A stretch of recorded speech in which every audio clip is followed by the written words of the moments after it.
Grisly stories from past. Murder on the menu. Innkeeper Lazio Kronberg and his wife Susi faced a bleak future in the little Hungarian town of Tisakurt. It was 1919 and the couple had spent their savings trying to keep the inn going throughout the Great War.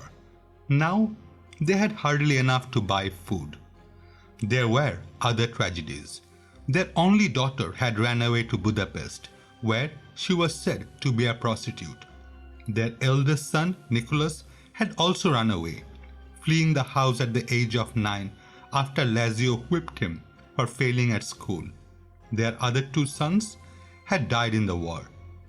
Night after night, the old couple would sit and discuss the hopeless years ahead.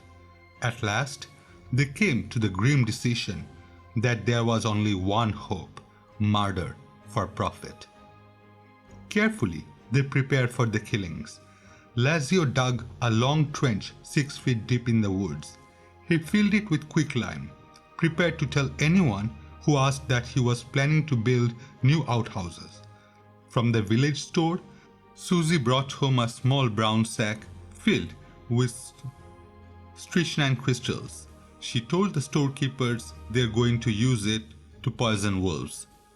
Between 1919 and 1921, 10 people breathed their last in the Kronberg Inn. In all cases, there had been good wine with dinner and an even more remarkable vintage afterwards, heavily laced with strychnine. The couple grew more cautious as their stolen wealth increased. There must be only one more victim, and then the quicklime pit would be sealed forever. He came on August 14, 1920.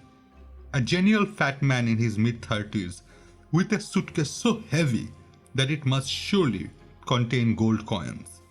He had been a salesman for years and was now looking for good land in which to invest his money. When Susi cooked the evening meal and Lazio served it, visitor insisted that they must be his guest for supper, and they must call him by his nickname Lucky. Throughout the festive 2-hour meal, the guest talked about his travels and was so friendly that the Norberg was reluctant to kill him, but it had to be done. And at last, Susi brought in the special wine. Their fat guest died as he drained his glass, convulsing, his lips curled back from his teeth in the final spasm of strychnine poisoning. In Lucky's bedroom, they searched his bag and saw at once they had been right.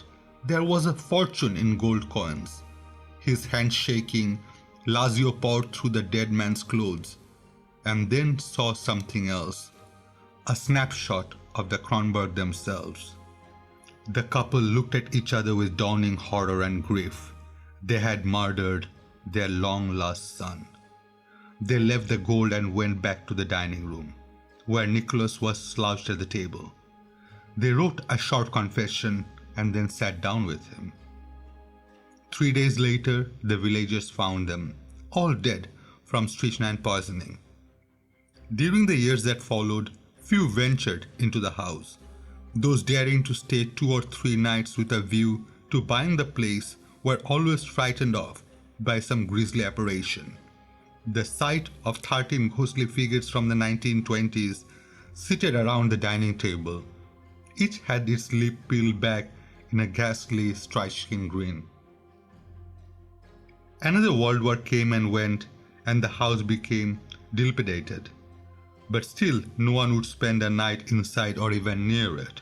Then, on September 23, 1980, flames licking at the evening sky told the village that an arsonist had been at work. The old inn was reduced to ashes. No one tried to find the culprit. No one cared. Tisakurt was at last free of its house of horror. Thank you for watching. If you have enjoyed this story, please like and leave a comment, as it helps with YouTube algorithm to grow this channel. I regularly upload, so by subscribing, you will be notified of new materials. You will find similar contents in my other videos. Have a safe day. Signing off.